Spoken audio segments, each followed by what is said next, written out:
Hey guys, good morning. Ayan na po si Haring Araw. Ano po? I-welcome natin siya. Ayan.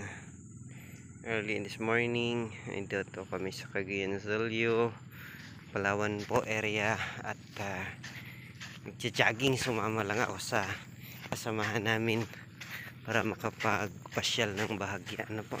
Ando na siya sa unahan. Ano tayo?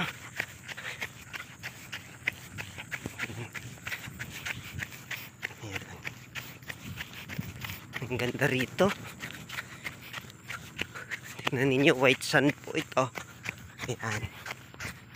Mababaw yung tubig sa ngayon. Tay, good morning. Ayan. Ayan, may kasama kaming mga dogs. Talagang sumama sila. Ayan, tingnan ninyo. Ay, ay, ay. Ang ganda na po. Si sunrise. Andun na yung bangka na malaki. Ayan. Mamaya darating din ulit yung panibagong kasamahan namin, ng mga more or less 20 persons. Kasalukuyan na silang nasa laot at bumabiyahe na po. Sa dagat na sila ngayon. Tingnan ninyo, ang ganda. Yan. And then sa right side naman, yung green part po na ito.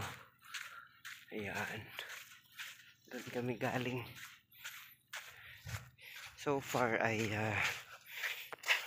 ito po, white sand. Ang ganda siya mga mamsir. Ano po?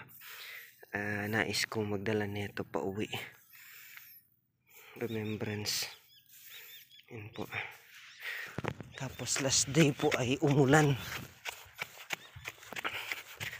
Ayan. Ayan, dito kami pupunta.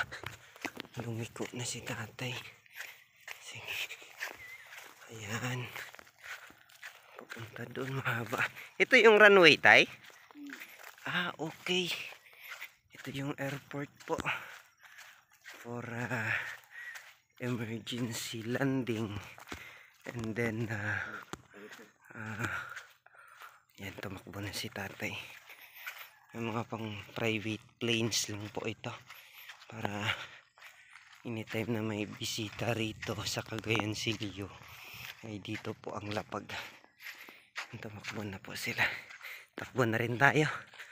Ayan, maraming salamat po and hope you enjoy watching this great creation of our Almighty Father.